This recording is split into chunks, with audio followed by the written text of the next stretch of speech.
Bom, pessoal, estou gravando essa aula para nós discutirmos o conteúdo que foi postado lá na plataforma até o presente momento. Quero fazer aqui uma breve reflexão, né, sobre o que nós veremos na disciplina e também eu quero trazer aqui uma discussão, né, a respeito da apostila referente à termoquímica, conceitos básicos, né, conceitos introdutórios, que foi a primeira apostila que eu postei na plataforma para vocês. Bom, com relação ao enfoque da disciplina, né, química, né, química sempre trata da transformação da matéria, reações químicas. Vocês aprenderam, né, nas outras disciplinas, Química 1, Química 2, vocês aprenderam a definição, né, do que seria uma reação química. Vocês devem ter visto também como montar uma reação química. Após montá-la, como balancear, né, uma reação química, reagentes, flechinha, produtos, ok? Então, aqueles conceitos iniciais, vocês precisarão deles, né, para a Química 3. Na Química 3, nós iremos estudar as reações químicas com o objetivo de estudar a energia envolvida nestes processos. Todos os processos de transformação, seja físico ou químico, tem uma variação de energia atrelada, ok? Então, com os processos químicos não é diferente. As reações químicas, que é o processo químico mais comum, né? Nas reações químicas nós temos uma mudança de energia. Quando os reagentes são transformados em produtos, nós temos uma variação de energia. E essa variação de energia ela pode ser mensurada. Esse ramo que estuda, né, a energia envolvida em reações químicas chama-se termoquímica. Isso é bem pronunciado, né, bem importante, principalmente para as reações de combustão, né, como, por exemplo, a combustão da gasolina, os demais combustíveis fósseis, combustão do etanol. Qual a energia envolvida nestes processos? Geralmente, assim, essas reações, todas elas, né, é muito importante nós estudarmos o tanto de energia, né, que pode ser liberado nestes processos. O alimento que nós consumimos, por exemplo, que não deixa de ser uma reação de combustão, né, porque é uma reação na presença de gás oxigênio, nós respiramos, né, e o gás oxigênio faz parte ali do metabolismo, né, dos alimentos. Essas reações, elas também liberam energia, e essa energia, né, nós utilizamos ela para vivermos. Você está vivo no presente momento, assistindo essa videoaula, graças a essas energias, né, que são liberadas nos processos metabólicos, que são reações químicas, né, complexas, né, o ser humano tem tentado desvendar, né, como se processam as reações do metabolismo, não é fácil, geralmente são evidências indiretas, né, e se constrói um modelo em cima disso, mas são reações químicas. E reações químicas, né, elas têm uma variação de energia envolvida e este é o enfoque da termoquímica. Nós veremos também as reações químicas na questão da velocidade, né, na qual ela é processada, na qual ela ocorre, que é a chamada cinética química. Portanto, o objetivo da cinética química, nós teremos aqui na Química 3, é estudar a velocidade das reações químicas. Existem reações que duram milissegundos, outras reações duram uma vida toda, tá? Por exemplo, uma reação de explosão é milissegundos, né? Menos de um segundo ela se processa. No entanto, as reações que ocorrem, por exemplo, na natureza, elas são reações muito lentas. É interessante que está acontecendo, por exemplo, neste momento, reações químicas na natureza, por exemplo, decomposição das rochas, né? Nesse exato momento está ocorrendo reações desse tipo. Só que a taxa que elas ocorrem é uma taxa que leva à formação de produtos, né? Uma quantidade apreciável, muito lenta, tá? Reações rápidas, né, a gente chega ali numa taxa, uma quantidade de produtos em um tempo curto, né? As reações muito lentas, a taxa de produto, né, formado, ou seja, algo que vai ser perceptível pela sua visão, né, por exemplo, ou algo do tipo, é uma taxa muito lenta, é uma taxa muito pequena, né, ou seja, uma reação química muito lenta. E por fim, nós veremos também que nem todas as reações químicas se processam 100%, né, ou seja, muitas vezes a gente parte de uma quantidade X de reagente e atinge uma quantidade X menos alguma coisa, né, ou seja, nem todos os reagentes são transformados em produtos, ok? E geralmente as reações químicas, né, muitas delas alcançam aquilo que nós chamamos de equilíbrio químico. Ao atingir o equilíbrio químico, né, não será formado uma maior quantidade de produto, a não ser se a gente trabalhe, né, com esse equilíbrio químico, como nós veremos. Bom, essa questão é uma questão mais introdutória, né? Portanto, na Química 3 nós estudaremos aí reações químicas, focando aí na questão da energia envolvida nos processos, a velocidade, né? E também a questão do equilíbrio químico de uma reação.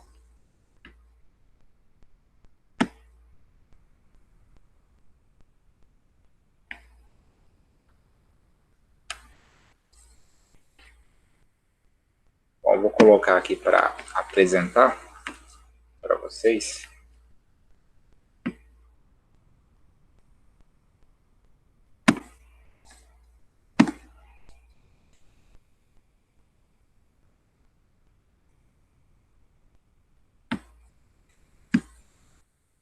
Bom, vou apresentar aqui aquela primeira apostila que eu tinha passado para vocês, tá? Que é os conceitos introdutórios ali da termoquímica. Bom, nessa apostila nós abordamos ali a definição de termoquímica, né? É um ramo muito importante da termodinâmica. A termodinâmica ela é um ramo aí da física, né? A termoquímica, portanto, como se fosse uma sub-área dessa área da física. Enquanto que na termodinâmica se estuda, né, toda a mudança, né, o dinamismo dos processos por inteiro, né, na termoquímica a gente vai estudar a mudança energética, termo, né, a mudança aí de energia térmica nos processos químicos.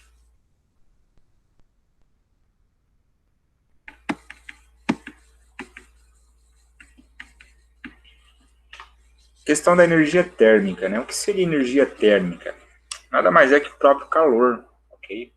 É interessante que eu passei um artigo para vocês e o autor daquele artigo ele discute um pouco essa questão do calor, né? Eu não sei se vocês leram o artigo, espero que sim. Não sei se vocês perceberam, né, para aqueles que leram, que ali, assim, o autor ele traz um pouco dessa questão do conceito de calor, né? Como ele é utilizado de forma errônea, né, no dia a dia. Todos nós, de vez em quando, falamos, hoje está muito calor. Principalmente aqui em Coxim, nessa época do ano aí, setembro, outubro, novembro, né? São dias muito quentes, né? Então, geralmente, a gente ouve alguém falando assim, hoje está muito calor. Mas, na verdade, cientificamente falando, não é correto falar dessa forma. A pessoa ela pode falar dessa forma, sem dúvida, no dia a dia, né, ninguém vai ser chato o suficiente para falar, olha, você não pode falar assim, porque se você fala que hoje está muito calor, é um termo cientificamente incorreto, né? Claro que ninguém vai fazer isso. Mas, cientificamente falando, falar desta forma é errôneo, né? Na verdade, calor, quando a gente fala assim, está muito calor, a gente está querendo falar assim que a temperatura está muito elevada, né? O grau de agitação, né, da matéria está bem elevado. Temperatura é isso. Quando eu falar, eu meço a temperatura, eu estou medindo o grau de agitação, né, do material que eu estou analisando. Quando eu falo que está muito calor, eu estou querendo justamente me referir a temperaturas elevadas, né? Então, o correto seria dizer, né, hoje está muito quente, ou hoje está frio. Por quê? Porque calor, na verdade, ele é um fluxo de energia, né? O calor ele não está atrelado a essa questão da temperatura. Claro que o calor ele pode causar mudança, né? O fluxo de energia vai causar mudança na temperatura, mas ele não é uma medida da temperatura. O calor ele está relacionado, portanto, com o fluxo de energia. Energia de que tipo? Energia térmica. E como que flui essa energia térmica? Aí entra o chamado princípio zero da termodinâmica. A energia térmica, ela sempre vai fluir do corpo com temperatura maior para o corpo, né, com temperatura menor, até alcançar um equilíbrio. Bom, o calor ele tem unidade, né? Como quase tudo tem unidade. Por exemplo, a unidade de espaço, né? A gente pode colocar metro. Né? A unidade de tempo pode ser segundo, horas, enfim. Qual é a unidade para o calor, né? A unidade utilizada, inclusive o símbolo para calor, que nós iremos utilizar aqui é o Qzinho, né? A unidade para calor é o Joule, sob o nome de um cientista famoso, ou ainda a caloria. Por exemplo, quando se estuda a energia liberada a partir do consumo de alimentos, é mais comum nós usarmos o termo caloria, ok? Ao invés de joule. No entanto, ambos, né, referem-se à unidade de energia. Se quiser converter, uma caloria equivale a 4,182 joules. Esse calor ele pode ser calculado a partir de uma relação matemática, né? A ciência ela tem uma característica bem marcante, né? Na ciência, principalmente a ciência da natureza, a física, a química, a biologia, né? Nós temos um tratamento matemático, né, bem pronunciado. Essa é uma marca da ciência moderna, né? Então nós temos uma equação matemática aqui para calcularmos o calor. Calor, o Q, né? Q maiúsculo é igual a C maiúsculo. Esse C é a capacidade calorífica, tá? Vezes esse delta significa variação de temperatura. Como eu sei que variação de temperatura é a temperatura final menos a inicial, substituindo, né, a equação ficará desta forma. Quando se fala variação, né, variação do tempo final menos tempo inicial. Variação da temperatura final menos temperatura inicial. Variação do espaço final menos espaço inicial, ok? Então, quando se fala delta, sempre é o final menos inicial. Nesse caso, a gente está falando de temperatura. Bom, a capacidade calorífica, o C maiúsculo, é igual a C minúsculo. C minúsculo é o quê? Calor específico vezes M. M é a massa, ok? Portanto, a capacidade calorífica é igual o calor específico vezes a massa. Substituindo, então, aqui ó, no lugar do C, Czinho vezes M, nós, portanto, obteremos esta expressão matemática para calcularmos o calor, onde calor é igual a calor específico vezes a massa vezes a variação de temperatura, né? Que nada mais é que temperatura final menos temperatura inicial. É interessante que o calor específico, C minúsculo, é uma propriedade intensiva da matéria. Eu quero dizer, é uma característica do material. Aqui ó, nós temos uma tabela com o valor, né, do calor específico para algumas substâncias e materiais, né? Substâncias aqui nós teríamos o alumínio, a água, o cobre, etanol, o ferro. A madeira já é tratada como material, vamos assim dizer, né? Porque ela é uma mistura de substâncias, né? Perceba que os metais, ó, como o alumínio, o cobre, outro metal aqui, o ferro, eles apresentam calores específicos menores do que as substâncias moleculares, né? Como a água, o etanol, a madeira, que é constituída por substâncias moleculares também. No geral, isso é válido mesmo. Os metais eles apresentam calores específicos menores do que as moléculas. E o que isso significa? Significa que os metais, eles aquecem mais rapidamente e também esfriam mais rapidamente. A água, por exemplo, ela tem um calor específico bem elevado. Ó. Por exemplo, é mais do que 4 vezes, né, o calor específico do metal alumínio.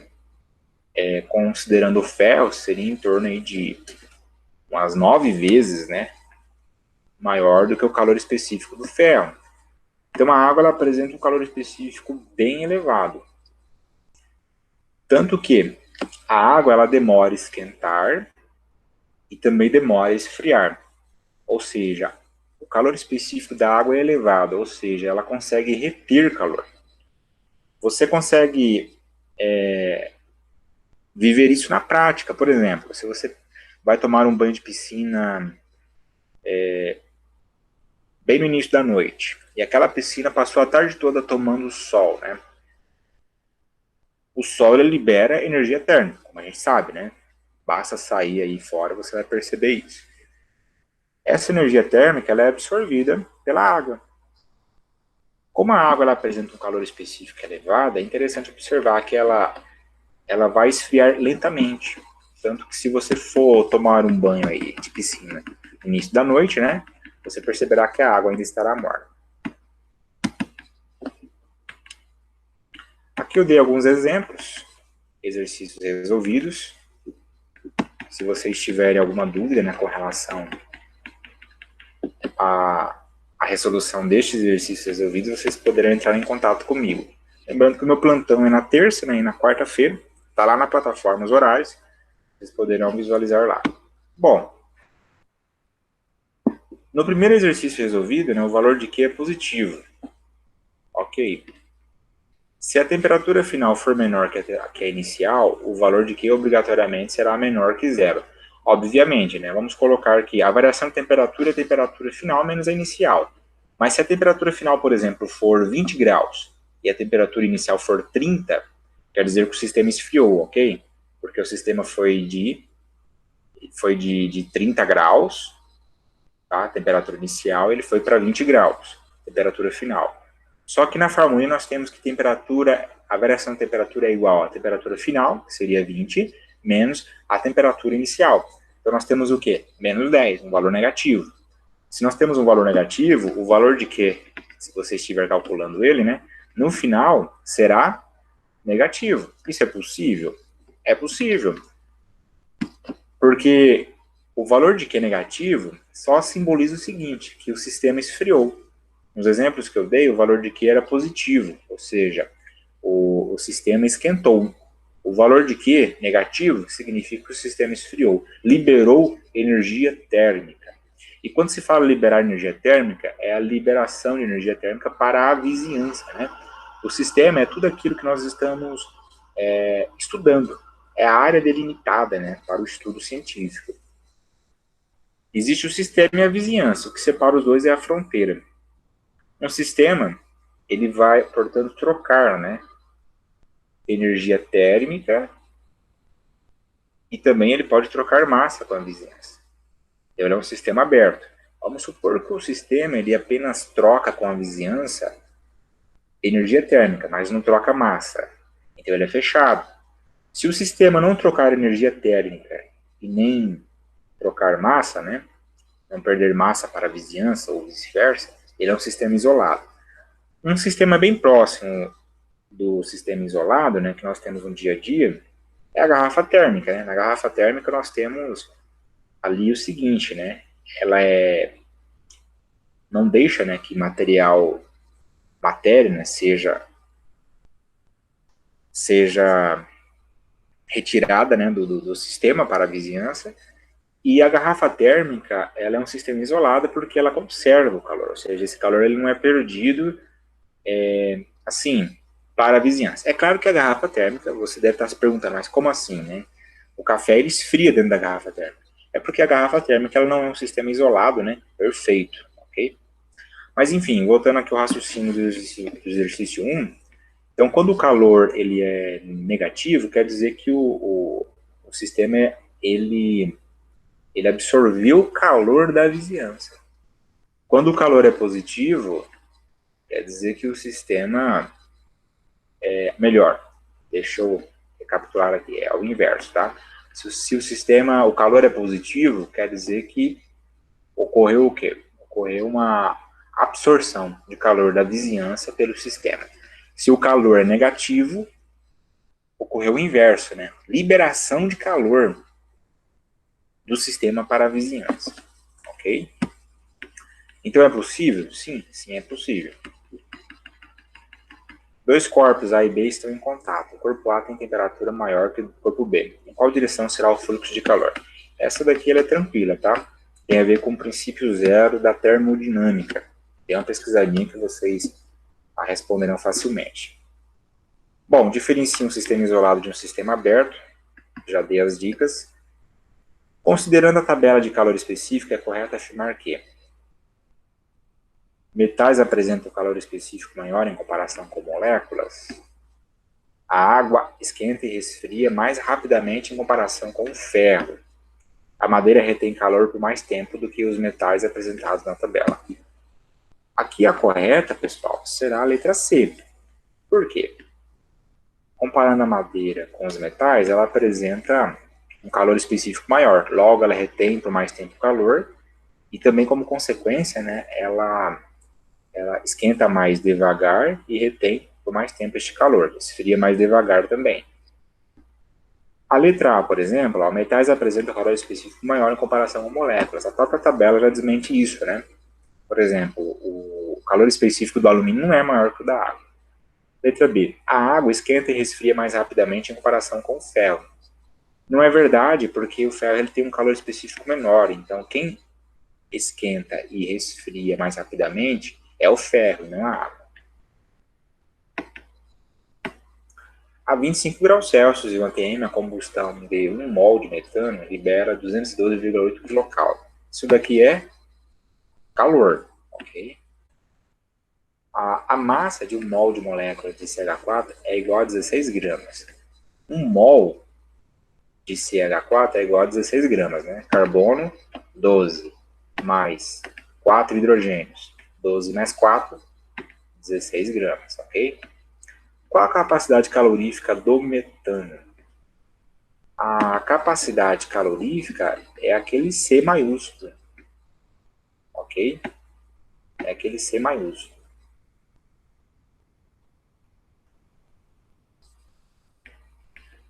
Então é só jogar na formulinha que vocês conseguirão provavelmente aí calcular, ok?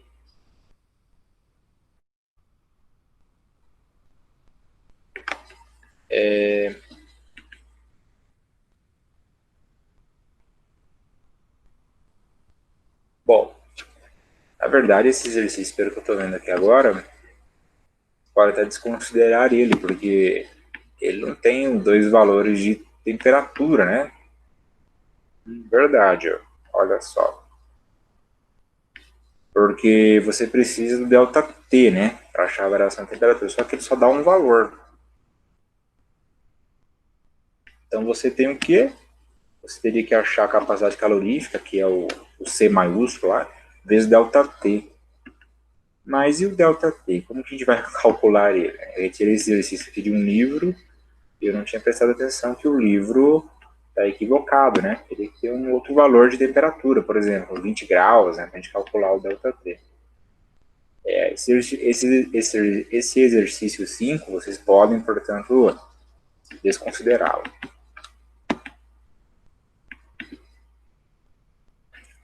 Calcule energia em joules. Quando se fala em energia, é o que vocês terão que procurar.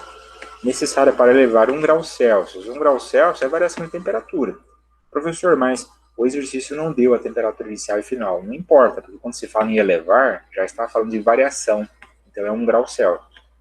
Dá a temperatura de 180 gramas de água. 180 gramas de água, você já tem a massa. O calor específico da água, se eu não me engano, tem até lá nos exercícios resolvidos, o calor específico da água é 1 cal gramas, né, por grau Celsius. Como ele está pedindo aqui em joules, eu tenho que transformar esse calor específico da água em joules, que vai dar o que o calor específico da água? 4,182. joules, ok?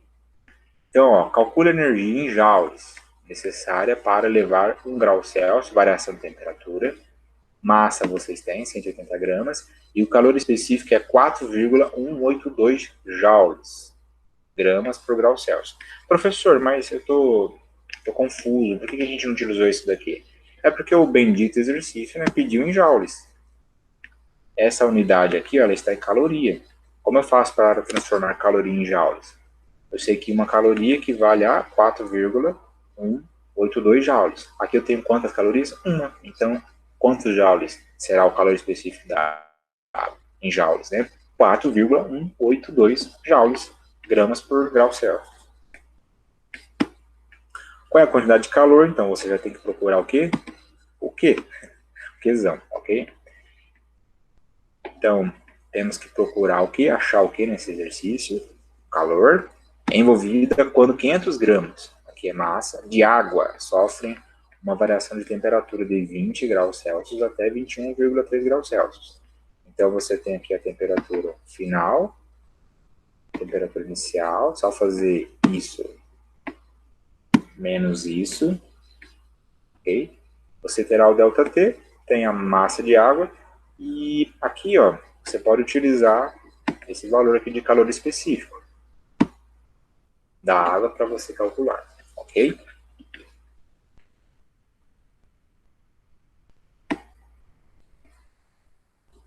Bom, pessoal, essa primeira apostila seria isso, então.